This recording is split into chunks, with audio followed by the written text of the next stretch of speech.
నమస్తే, welcome to our channel. ప్రస్తుతం మనమైతే ఇప్పుడు ఇబ్రహీంపట్నం నియోజకవర్గంలో 18వ వార్డులో ఉన్నాము. మరి ఇక్కడైతే బర్ల మంగ జగదీశ్వర్ యాదవ్ గారు ఉన్నారు. మరి వారితో అయితే మాట్లాడదాం. అన్న నమస్తే. అన్న ప్రజల నుండి ఎలా స్పందన వస్తుంది అన్న? సార్ ఇప్పుడు ప్రజల నుంచి బ్రహ్మాండమైన స్పందన వస్తుంది.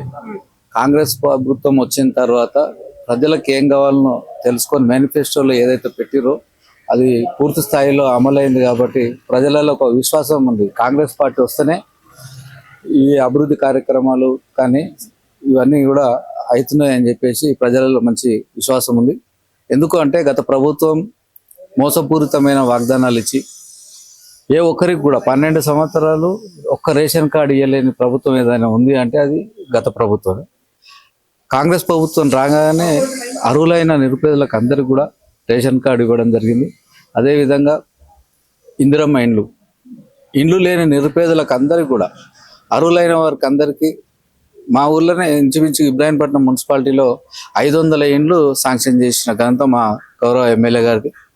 అందరు కూడా నిరుపేదలు ఎవరైతే ఆల్మోస్ట్ అందరికైనా ఇంకెవరికన్నా కూడా నిరంతర ప్రక్రియ అది ఇండ్లు ఇస్తూనే ఉన్నాం. అదేవిధంగా ఉచిత బస్సు కానివ్వండి, కరెంటు కానివ్వండి, అదేవిధంగా రైతులకు రుణమాఫీ కానివ్వండి,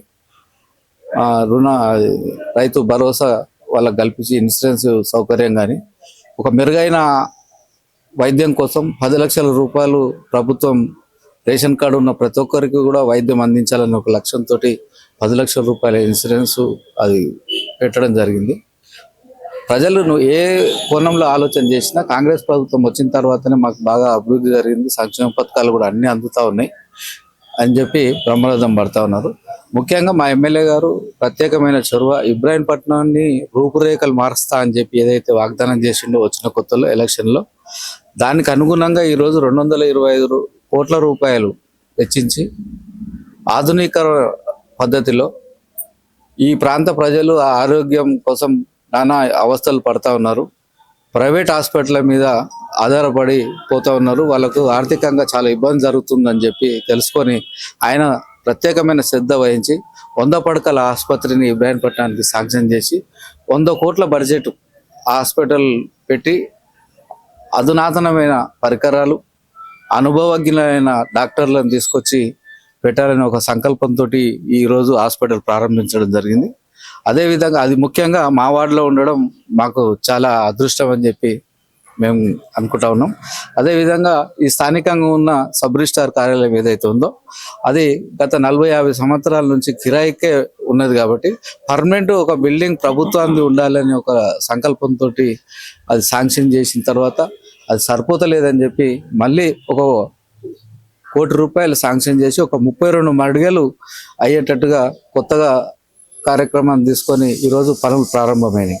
అంటే ఈ వార్డులో ప్రత్యేకంగా ఏ అవసరం ఉన్నా ఎమ్మెల్యే గారు మాకు దగ్గర, ఎమ్మెల్యే గారికి ముఖ్యమంత్రి దగ్గర ఏ నిధులైనా ఎంబడే మేము అడగంగానే శాంక్షన్ చేస్తాడు. కాబట్టి ప్రజలను మేము ఒకటే కోరుతా ఉన్నాం, ప్రభుత్వం ఏదుందో ఎమ్మెల్యే గారు ఎవరున్నారో దాన్ని బట్టి మీరు ఆలోచన చేయాలి. ఇక్కడ అభివృద్ధి జరగాలంటే కాంగ్రెస్ పార్టీ గెలవాలి.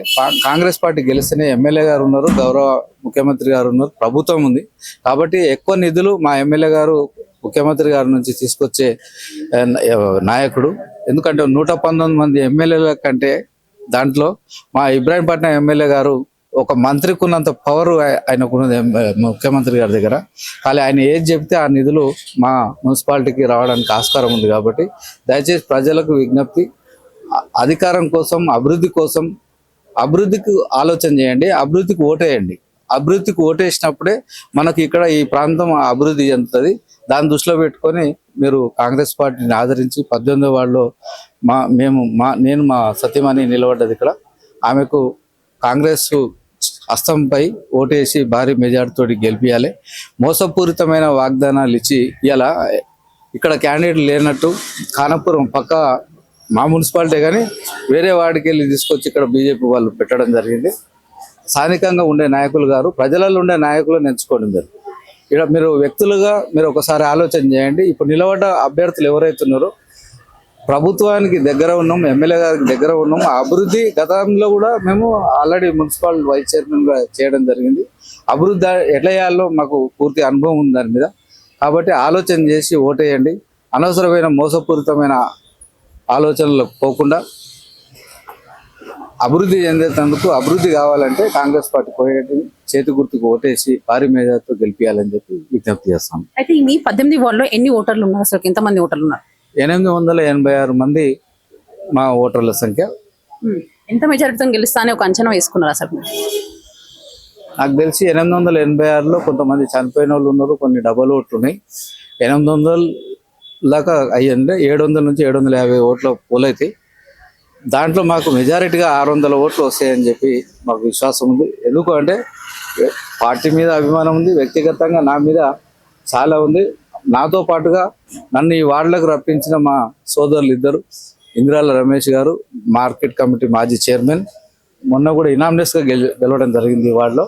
ఆయన్నే నన్ను తీసుకొచ్చి బలపరిచే జరిగింది. ఆయనతో పాటు కేవి రమేష్ రాజు గారు, వాళ్ళంతా ఇద్దరు స్నేహితులు, వాళ్ళ ఒత్తిడి మేరకు రావడం జరిగింది. అదేవిధంగా ఈ ప్రాంతంలో ఈ వార్డులో గతంలో వార్డు మెంబర్గా ఉన్న మా అశోక్ ఉప సర్పంచ్ కూడా చేసిన ఆయన ప్రోద్బలం కూడా ఉంది.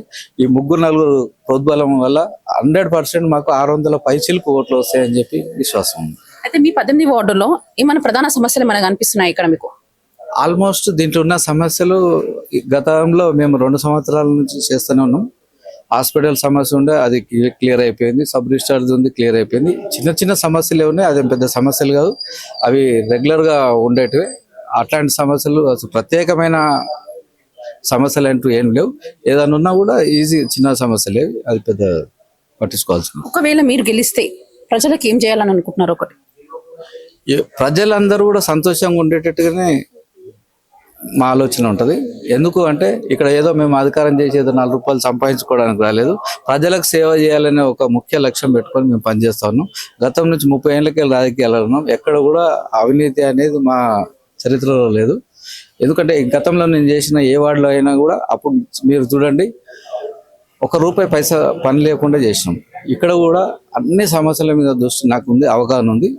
కాబట్టి 100% వాళ్ళకి ఆశ ఏదైతే వాళ్ళ మనోభావాలలో ఏమవుతుందో అది నేను 100% ఫుల్ఫిల్ చేస్తానని నమ్మకం నాకు, చేస్తా కూడా.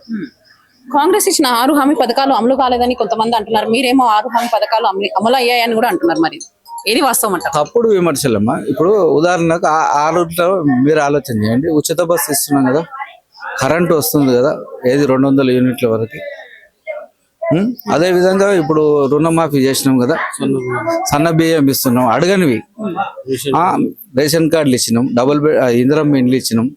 గత ప్రభుత్వం చేసినట్టు మేము ఏది కూడా విస్మరించాలి. 100% జరుగుతూనే ఉన్నాయి. వాళ్ళకి ఏంటంటే దిక్కుతోసిన పరిస్థితిలో ఉన్నారు. కాంగ్రెస్ ప్రభుత్వం ఇచ్చిన మాట నిలబెట్టుకొని 6 గ్యారెంటీలతో పాటు అడగనివి కూడా చాలా ఎక్కువ చేసింది. కాబట్టి వాళ్ళకు ఏం ముఖం పెట్టుకొని పోతారు వాళ్ళు? ప్రజలకు పోలేని పరిస్థితి. ఎందుకు అంటే డబుల్ బెడ్రూమ్ ఇల్లు కట్టిరు, ఎవరికన్నా ఇచ్చారా? కోట్లాది రూపాయలు వేస్ట్ చేసిరు, కట్టిరు, ఆడ ఏం పందులు అంతున్నాయి, ఎవరికి ఇవ్వకుండా మోసపూరితమైన కార్యక్రమాలు చేసిరు. కాబట్టి ఇలా వాళ్ళని నమ్మే పరిస్థితి లేదు. ఏ రకంగా చూసుకున్నా వాళ్ళని నమ్మకుండా కాంగ్రెస్ పార్టీ వచ్చిన తర్వాతనే ఇప్పుడు ఏదైనా 2 సంవత్సరాలనే ఇంత అభివృద్ధి చేసినా ఇంకా 3 సంవత్సరాలు ఉంది. ఈ 3 సంవత్సరాల్లో ఎంత అభివృద్ధి చేస్తామో ప్రజలంతా విశ్వసిస్తున్నారు. కాంగ్రెస్ ప్రభుత్వానికి గత ప్రభుత్వానికి చాలా డిఫరెంట్ ఉంది. కాబట్టి ప్రజలలో చాలా విశ్వాసం పొందుతుంది. రోజు రోజుకు ఇంకా ప్రభుత్వం మీద, రేవంత్ రెడ్డి గారి మీద, మా ఎమ్మెల్యే గారి మీద గ్రాఫ్ అనేది ఇంకా పెరిగింది. ఇప్పుడు ఎలక్షన్ జరిగినా మా ఎమ్మెల్యే గారికి 90% రిజల్ట్ ఉన్నది. ఇక్కడ ప్రభుత్వం మీద 80% ఇలా ఇంటెలిజెంట్ రిపోర్ట్స్ కూడా చెప్తా ఉన్నాయి. కాంగ్రెస్ ప్రభుత్వం మీద ఎక్కడ కూడా వ్యతిరేకత లేదు. దాంతో పాటుగా మమ్మల్ని ఎవరైతే అభ్యర్థులను ఎంపిక చేసిండో మా ఎమ్మెల్యే గారు, ప్రతి ఒక్క అభ్యర్థి కూడా ఇంత మచ్చలేని వాళ్ళు ఉన్నారు. అధికారం కోసం అవతలోడు పాకలాడినా కూడా ప్రజలు నమ్మే పరిస్థితి లేరు. మా అభ్యర్థులు తప్పకుండా మా అభ్యర్థులను భారీ మెజారిటీతో 24 గెలవాలని ఒక తపనతో మేము పనిచేస్తా ఉన్నాం. అదే నిజమయ్యే అవకాశాలు కూడా ఎక్కువనే. 1-2 మినహాయిస్తే 20 నుంచి 22 సీట్లు మాత్రం తప్పకుండా కాంగ్రెస్ పార్టీ గెలుచుకుంటుంది. చివరిగా ఏంటి అంటే ప్రజలకు ఏం చెప్పబోతున్నారు? ప్రజలు అభివృద్ధిని కోరుకోండి. మీకున్న సమస్యలను తీర్చే ఏకైక పార్టీ కాంగ్రెస్ పార్టీ. కాబట్టి మోసపూరితమైన వాగ్దానాలు ఎవరు నమ్మకండి. వాళ్ళు ఏం చేయలేరు. ప్రభుత్వం ఉంది, ఇంకా 10 సంవత్సరాలు కాంగ్రెస్ ప్రభుత్వమే ఉంటుంది అధికారంలో. చేస్తున్న సంక్షేమ పథకాలన్నీ కూడా మీకు అందుతా ఉన్నాయి. ప్రజలు స్వచ్ఛందంగా చెప్తారు, మేము కాంగ్రెస్ పార్టీ తప్ప ఇంకో పార్టీకి వెయ్యము ఓట్లు. ఎందుకంటే మీరు చెప్పినవి చేసిరు, చెప్పకుండా కూడా కొన్ని సమస్యలు తీరుస్తున్నారు.